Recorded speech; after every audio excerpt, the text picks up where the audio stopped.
Hello मित्रांनो, कसे आहात? छान आहात ना? आज मी तुम्हाला दुष्ट प्राण्यांची आणि अस्वलाची गोष्ट सांगणार आहे. एकदा काय झालं माहितीये का? नील पर्वतावरती खूप सारे पक्षी आपले घरटे बनवून राहायचे. तिथे ते खूप चिवचिवाट करायचे. आणखीन खूप आनंदाने जे आहे ते खेळायचे, खायचे, प्यायचे. आता काय झालं माहितीये का? काही दिवसांनी जे आहे ना, त्या जंगलामध्ये काही दुष्ट प्राणी पोहोचले आणि ते दुष्ट प्राणी जे आहे ते एका गुफेमध्ये राहू लागले. त्यांनी पाहिलं की नील पर्वतावरती खूप सारे पक्षी आहे, छान छान पक्षी आहे. आता ते दुष्ट प्राणी जे आहे ना, त्यांनी विचार केला की आपण या पक्ष्यांना खाऊया. अच्छा, त्या प्राण्यांना जे आहे ना, त्यांना जादू यायचा. ते जादूने उडू शकत होते. तर काय झालं माहितीये का? ते जादूनी उडत उडत जे आहे ते त्या झाडांवरती जायचे. आणखीन तिथे जाऊन त्या पक्ष्यांना खायचे.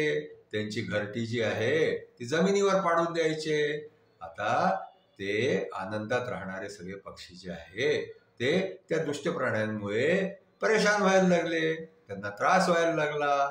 मग शेवटी ते त्या जंगलाच्या राणीकडे गेले.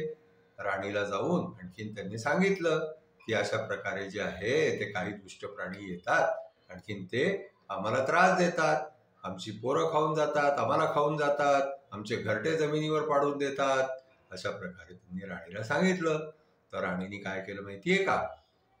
तिच्या बरोबर एक अस्वल होतं, तिचा सेवक.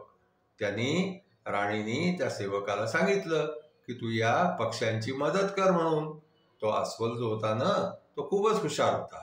त्या अस्वलाने काय केलं माहितीये का? त्यांनी सांगितलं त्यांना की ठीक आहे, मी तुमची मदत करतो. आता काय माहितीये, त्या अस्वलाला हे माहिती होतं की ते जे दुष्ट प्राणी आहे ना, ते आगीला घाबरतात. त्यांना कुठेही आग दिसली, जाळ दिसला की ते त्याला घाबरतात. आणखीन त्यांचा जो जादूचा प्रभाव आहे ना, तो संपून जातो. म्हणून मग त्या अस्वलाने काय केलं माहितीये का? ते अस्वल जे आहे ते त्या दुष्ट प्राण्यांच्या गुफेपर्यंत गेले. आणखीन त्या अस्वलाने त्या गुफेच्या तोंडावरती जे आहे ते आग पेटवली. आग पेटवली, त्याच्यामुळे त्या आगीला पाहून जे आहे ना, त्या सगळे दुष्ट प्राणी जे आहे त्यांचा जादू खतम होऊन गेला. आणि ते जे आहे ते अस्वलाला शरण गेले. त्यांनी अस्वलाला सांगितलं की तू असं का केलं? तर अस्वलांनी त्यांना सांगितलं की तू आमच्या जंगलामध्ये येतो, आमच्या नील पर्वतावरती जे पक्षी राहतात त्या पक्ष्यांना तुम्ही त्रास देता, त्यांना खाऊन जाता, त्यांना जे आहे त्यांची घरटी पाडून देता. म्हणून जे आहे मी तुम्हाला असं केलं. तर आता काय झालं की त्या सगळ्या दुष्ट प्राण्यांनी जे आहे ना, ते तसेच मनातून अस्वलाला घाबरलेले होते. तर त्यांनी अस्वलाला प्रॉमिस केलं की आता यापुढे आम्ही जे आहे ते पक्ष्यांना त्रास देणार नाही. आम्ही नील पर्वतावरतून जे आहे ते दुसरीकडे चालले जाऊ. आणि मग त्यानंतर ते प्राणी जे आहे ते जंगल सोडून आणखीन अस्वलाच्या भीतीने तिथं निघून गेले. आता काय झालं की सगळेच्या सगळे पक्षी एकत्र झाले आणि त्यांनी जाऊन त्या अस्वलाला जे आहे ना ते धन्यवाद दिलं. आणखीन ते म्हणायला लागले की तुम्ही आमचे प्राण वाचवले, आम्ही तुमच्यासाठी काय करावं? तर अस्वल जे असतं ना, त्या अस्वलाला जे आहे ना ते मध खूप आवडतो. मध म्हणजे काय माहिती का? हनी. त्या अस्वलाला हनी खूप आवडतो. तर अस्वलाने त्या पक्ष्यांना सांगितलं की मला मध खूप आवडतो, तर तुम्ही माझ्यासाठी मधाची व्यवस्था करा. मला सांगा की मधाचे पोळे कुठे कुठे लागलेले आहे, मग मी तिथं तोडून आणखीन मध खाईन.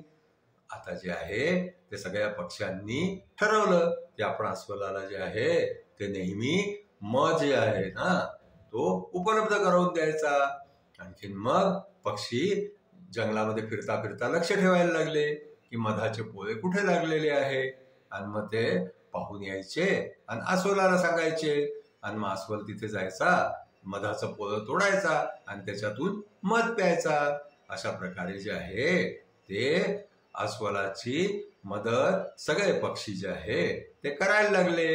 आणखीन अस्वल जे आहे ते सगळ्या पक्ष्यांचं रक्षण करायला लागला. आजची आमची गोष्ट इथेच संपली. आमची गोष्ट तुम्हाला आवडली असल्यास तुम्ही आमच्या गोष्टीला लाईक करा, शेअर करा, आमच्या चॅनलला सबस्क्राईब करा. थँक्यू.